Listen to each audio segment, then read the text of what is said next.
Hello students, welcome to geography classes. Bharat का भूगोल के अंतर्गत एक बहुत इम्पॉर्टेंट टॉपिक आज हम पढ़ने वाले हैं, हरित क्रांति। भारत में हरित क्रांति एक ऐसी क्रांति जिसने हमें जो है बहुत ऊंचाइयों तक विश्व के सामने पहुंचाया। हरित क्रांति के कारण हम फैमिन यानी कि जो अनाज की कमी थी, अनाज की बहुत ज़्यादा कमी हमारे देश में थी, उससे हम अनाज की बहुतायत तक पहुँचे हरित क्रांति के कारण। दूसरी तरफ हम ह्यूमिलिएशन की स्टेज से डिग्निटी की स्टेज तक पहुँचे। ह्यूमिलिएटेड इसलिए थे क्योंकि भारत एक इतनी बड़ी कंट्री होने के बावजूद भी ऐसा देश बन चुका था 1966-67 तक, जो अपनी जनसंख्या का भरण पोषण नहीं कर सकता था, पेट नहीं भर सकता था। तो हरित क्रांति ने जो है हमें हमारी जनसंख्या का पेट भरकर जो है हमें एक सम्मान की स्थिति में, डिग्निटी की स्टेज में जो है हमें पहुंचाया। तो चलिए शुरू करते हैं एक बहुत इम्पॉर्टेंट हरित क्रांति के बारे में पढ़ना।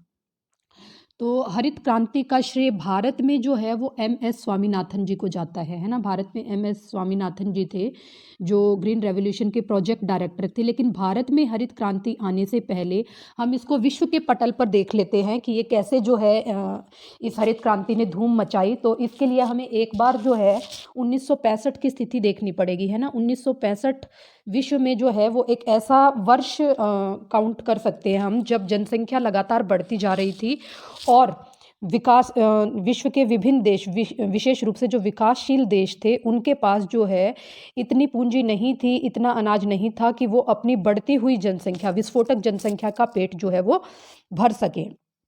तो इस तरह जो है मैक्सिको में नॉर्मन बोरलॉग थे। नॉर्मन बोरलॉग ने जो है वो हरित क्रांति को का जन्मदाता जो है इनको कहा जाता है विश्व में। तो नॉर्मन ई बोरलॉग ने जो है वो मैक्सिको में 1965 के आसपास जो है गेहूं की एक ऐसे फसल का जो है, कृषि वैज्ञानिक थे ये, तो इन्होंने ऐसी जो है तकनीक विकसित की, ऐसी गेहूं की ऐसी जो है फसल विकसित की इन्होंने जो बहुत ज़्यादा उपज देती थी।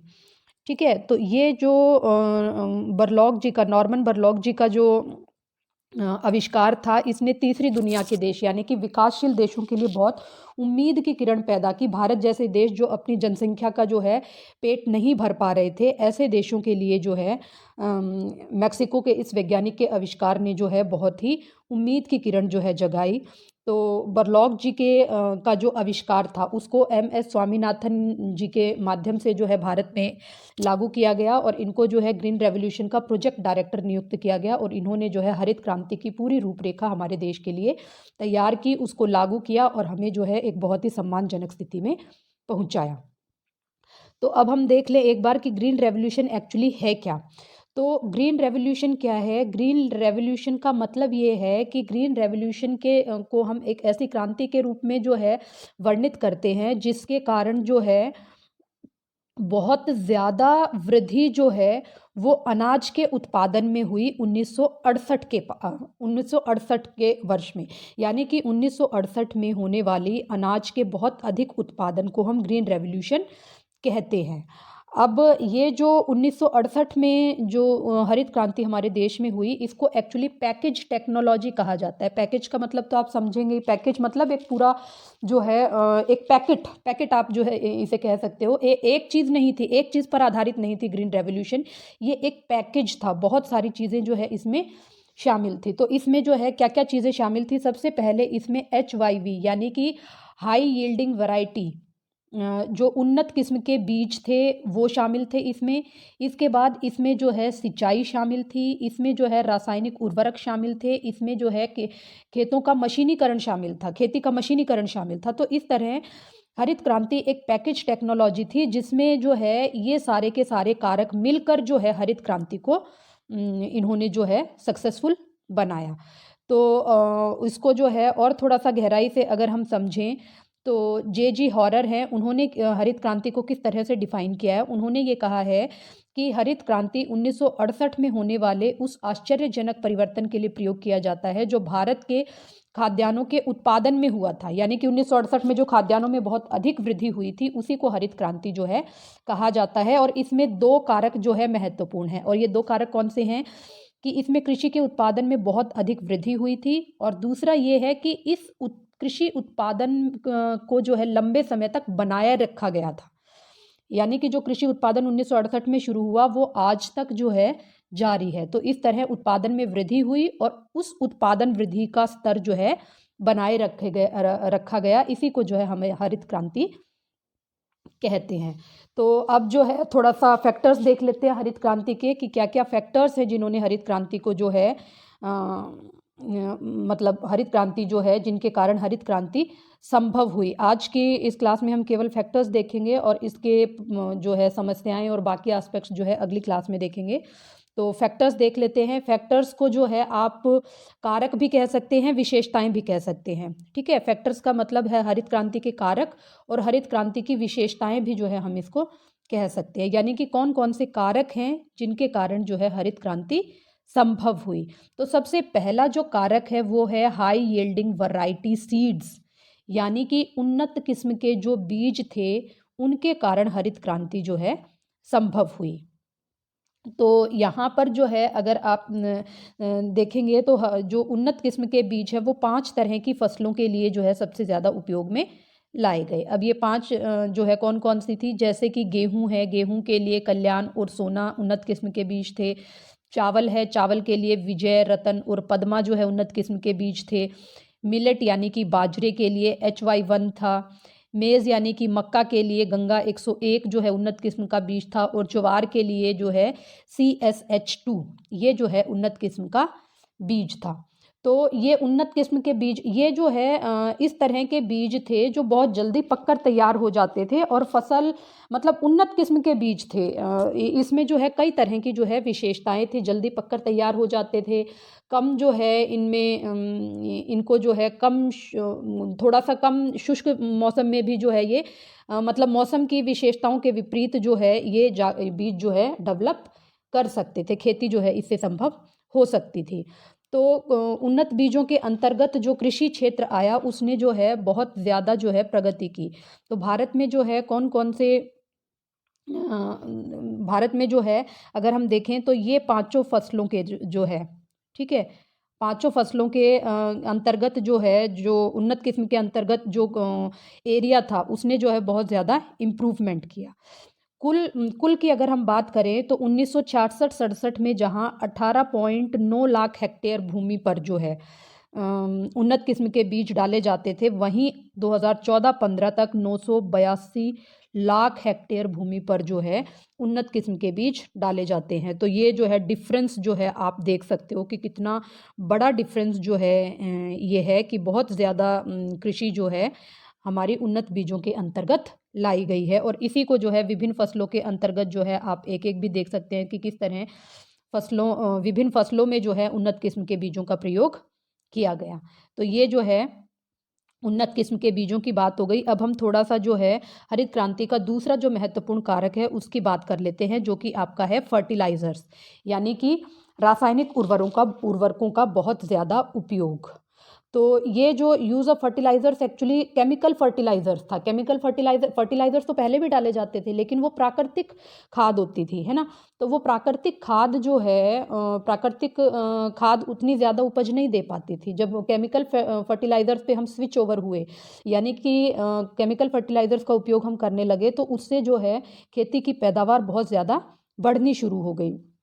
तो इसका डेटा अगर हम देखें तो 1967-68 में जहां केवल 11 लाख टन जो है रासायनिक उर्वरकों का प्रयोग किया जाता था, वहां 1990-91 में जो है 125 लाख टन जो है केमिकल फर्टिलाइजर्स का उपयोग किया जाने लगा। 2008 और 9 में जो है लगभग 250 लाख टन जो है केमिकल फर्टिलाइजर्स का उपयोग किया जाने लगा। तो ये जो केमिकल फर्टिलाइजर्स हैं इसने भी जो है हरित क्रांति को एक बहुत ज़्यादा इम्पॉर्टेंट स्टेज पर जो है पहुंचाया। शुरुआत में जो है केमिकल फर्टिलाइजर्स का हम आयात करते थे, और फिर जो है धीरे धीरे हमारे ही देश में इन केमिकल फर्टिलाइजर्स को बनाया जाने लगा। तो ये जो है हरित क्रांति का दूसरा महत्वपूर्ण कारक है, केमिकल फर्टिलाइजर्स का ज़्यादा उपयोग। हरित क्रांति का तीसरा महत्वपूर्ण कंपोनेंट या कारक या विशेषता जो है वो इरिगेशन था, ठीक है, अर्थात सिंचाई ने जो है खेतों में खड़ी फसलों को नमी पहुंचाने का बहुत अच्छा काम किया। क्योंकि भारत जो है आप जानते हैं कि मानसूनी जलवायु वाला देश है, जहां वर्षा जो है असमान होती है, अनिश्चित होती है, पूरे देश में एक बराबर तो होती नहीं है। है ना, और पूरे साल भी बराबर नहीं होती है। तो पौधों को नमी की समस्या भारतीय कृषि के लिए हमेशा से रही है कि मानसूनी जलवायु होने के कारण। तो जो इरिगेशन की प्रोसेस है, इस इरिगेशन की प्रोसेस ने हमारी जो पौधों की नमी की कमी थी उसको जो है पूरा किया। तो बहुत ज़्यादा जो है इरिगेशन, मीन्स ऑफ इरिगेशन जो है, यानी कि कैनाल के द्वारा, वेल और ट्यूबवेल के द्वारा, टैंक इरिगेशन, ये सारी सिंचाई की सुविधाएं जो है हरित क्रांति के अंतर्गत हरित क्रांति के अंतर्गत अपनाई गई, जिसने जो है हमारे कृषि उत्पादन को बहुत ज़्यादा बढ़ाया। तो 1965-66 में जहाँ जो है 320 लाख हेक्टेयर भूमि जो है सिंचाई के अंतर्गत थी, वहीं 1990-91 में ये 480 लाख हेक्टेयर हो गई, 2005-06 में ये 600 लाख हेक्टेयर हो गई, और 2017-18 में ये 1028 लाख हेक्टेयर जो है हो गई। तो इस तरह जो है अगर आप ये जो है 320 का और 1028 का आंकड़ा देखें तो बहुत ज़्यादा भूमि जो है वो सिंचाई के अंतर्गत लाई गई है, ताकि जो है कृषि उत्पादन को ज़्यादा बढ़ाया जा सके। ठीक है, इसके बाद जो है हम कुछ अन्य फैक्टर्स, अन्य कारक, अन्य विशेषताएं देख लेते हैं। तो इसमें जो है क्या क्या आएगा, सबसे पहले तो आएगा use of pesticides and insecticides, यानी कि कीटनाशक और पीड़कनाशकों का प्रयोग जो है हम इसको कह सकते हैं। तो हरित क्रांति से पहले हमारे खेतों में जो फसलें होती थी उनमें विभिन्न प्रकार की बीमारियां लग जाती थी। भारतीय कृषि की महत्वपूर्ण समस्या जो है ये थी। तो जो है बीमारी जो है पौधों को लग जाती थी, तो इनसे निपटने के लिए विभिन्न प्रकार के कीटनाशक और पीड़कनाशकों का प्रयोग जो है किया गया, खरपतवार नाशक दवाइयों का प्रयोग जो है किया जाने लगा। इसके बाद use of modern agriculture machinery, यानी कि खेतों में जो है मैकेनाइजेशन शुरू हुआ। मॉडर्न एग्रीकल्चर मशीनरी का उपयोग जो है हरित क्रांति के बाद किया जाने लगा। जो आधुनिक यंत्र हैं जैसे ट्रैक्टर है, कंबाइन है, थ्रेशर है, हार्वेस्टर, ड्रिल, इन सब का जो है प्रयोग किया जाने लगा। आप जो है घर में अपने बुजुर्गों से कभी पूछ कर देखिएगा, जिन्होंने 1966-67 से पहले का दौर देखा होगा कि उस समय खेती कैसे होती थी, तो आपको पता चलेगा कि उस समय जो है ट्रैक्टर, थ्रेशर वगैरह कुछ भी नहीं होता था, सारे काम हाथों से होते थे, है ना। तो इसलिए जो है जो एग्रीकल्चर मशीनरी है इसका भरपूर प्रयोग जो है हरित क्रांति के बाद किया जाने लगा। इसके बाद जो है मल्टीपल क्रॉपिंग, यानी कि बहुफसली खेती जो है हरित क्रांति के बाद की जाने लगी। बहुफसली का मतलब ये है कि एक ही खेत में विभिन्न प्रकार की फसलें जो है प्रयोग में उगाई जाने लगी। जैसे पहले क्या होता था कि साल में एक ही फसल ली जाती थी। मैं फिर से कहूँगी कि जो है अपने बुजुर्गों से पूछ कर देखना कि 1965 से पहले जिन्होंने खेती देखी होगी, अपने दादा या नाना से पूछ कर देखना कि उस टाइम पे गेहूं की फसल हमारे यहाँ नहीं होती थी। हरियाणा के बहुत कम हिस्सों में गेहूं की फसल होती थी और केवल बाजरे की एक फसल जो है साल में ली जाती थी। तो इस तरह एक ही फसल जो है ली जाती थी। लेकिन हरित क्रांति के बाद जो है इस तरह के बीज पैदा किए गए जो है मतलब 8-9 महीने की बजाय 5-6 महीने में ही पककर तैयार हो जाएं और खेत खाली हो जाए, ताकि अगली फसल जो है हम वहाँ से ले सकें।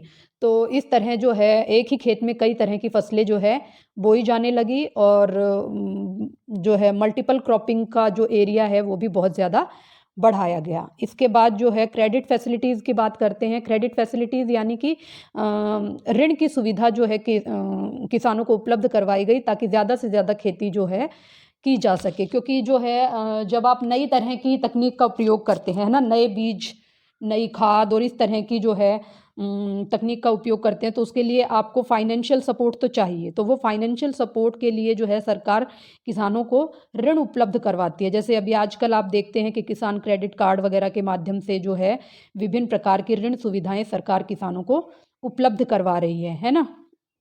तो इस तरह जो है क्रेडिट फैसिलिटीज़ जो है किसानों को उपलब्ध करवाई गई। इसके बाद जो है सॉइल टेस्टिंग की सुविधा किसानों को दी गई, यानी कि जो मृदा है उस मृदा का विभिन्न प्रयोगशालाएं स्थापित की गई, जहां पर मृदा परीक्षणों के द्वारा जो है किसानों को ये समझाया गया कि आपके खेत में इस केमिकल फर्टिलाइज़र की कमी है, तो आप जो है नाइट्रोजन की खाद डालें या यूरिया की खाद डालें या फास्फोरस की खाद डालें। तो इस तरह उन्होंने जो है सॉइल टेस्टिंग करके प्रयोगशालाओं के माध्यम से किसानों को मिट्टी में जो कमी है वो बताए कि आप इसी तरह के जो है फर्टिलाइजर्स का उपयोग करें। तो इस तरह जो है हम कह सकते हैं कि एक वैज्ञानिक तरीका जो है कृषि का हरित क्रांति के साथ विकसित हुआ।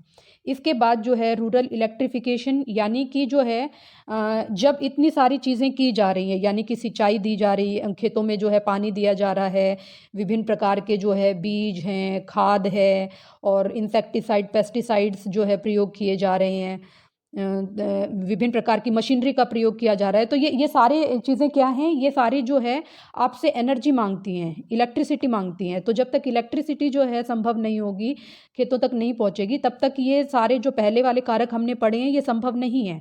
तो इसलिए जो है रूरल इलेक्ट्रिफिकेशन जो है खेतों का किया गया, गाँवों का किया गया और गाँव तक बिजली पहुंचाई गई। आप लोगों को पता ही होगा कि हमारा अपना राज्य हरियाणा जो है देश का पहला राज्य था जहाँ पर सभी गाँवों को बिजली उपलब्ध करवाई गई थी। इसके बाद जो है मार्केटिंग फैसिलिटीज़ जो है किसानों को उपलब्ध करवाई गई। तो ये मार्केटिंग फैसिलिटीज़ का मतलब ये है कि बिचौलिए जो है ख़त्म किए गए और विभिन्न प्रकार की मंडियाँ स्थापित की गई। ऐसी मंडियाँ बनाई गई जहाँ किसान अपनी फसल ले जाते हैं और बेचते हैं और सरकार जो है गोदाम और शीत भंडारणों में जो है उनको सुरक्षित रखती है। तो इसलिए जो है मार्केटिंग फैसिलिटी भी जो है सरकार के द्वारा उपलब्ध करवाई गई। सपोर्ट प्राइस ऑफ क्रॉप्स जो है किसानों को दिया गया, यानी कि जो मिनिमम सपोर्ट प्राइस है वो किसानों को दिया गया। और कई बार जो है क्या होता था कि किसान ने जो है जब कृषि उत्पादन बढ़ने लगा, देखिए देखिए जब कृषि उत्पादन बढ़ने लगा तो क्या हुआ कि किसानों को भय सताने लगा। कई बार जो है इतनी अच्छी बम्पर फसल हो जाती थी कि जब फसल निकलती थी और जब किसान को मुनाफा चाहिए होता था तब कि फसल के दाम एकदम से गिर जाते थे, तो वहाँ किसानों को फ़ायदा नहीं होता था। तो ऐसी स्थिति में सरकार ने क्या किया कि सपोर्ट प्राइस जो है वो उपलब्ध करवाया। तो सपोर्ट प्राइस से क्या हुआ कि एक मिनिमम प्राइस जो है जैसे गेहूं का या चावल का जो है सरकार ने फिक्स कर दिया कि इससे कम जो है मतलब गेहूं या चावल की कीमत नहीं जाने दी जाएगी।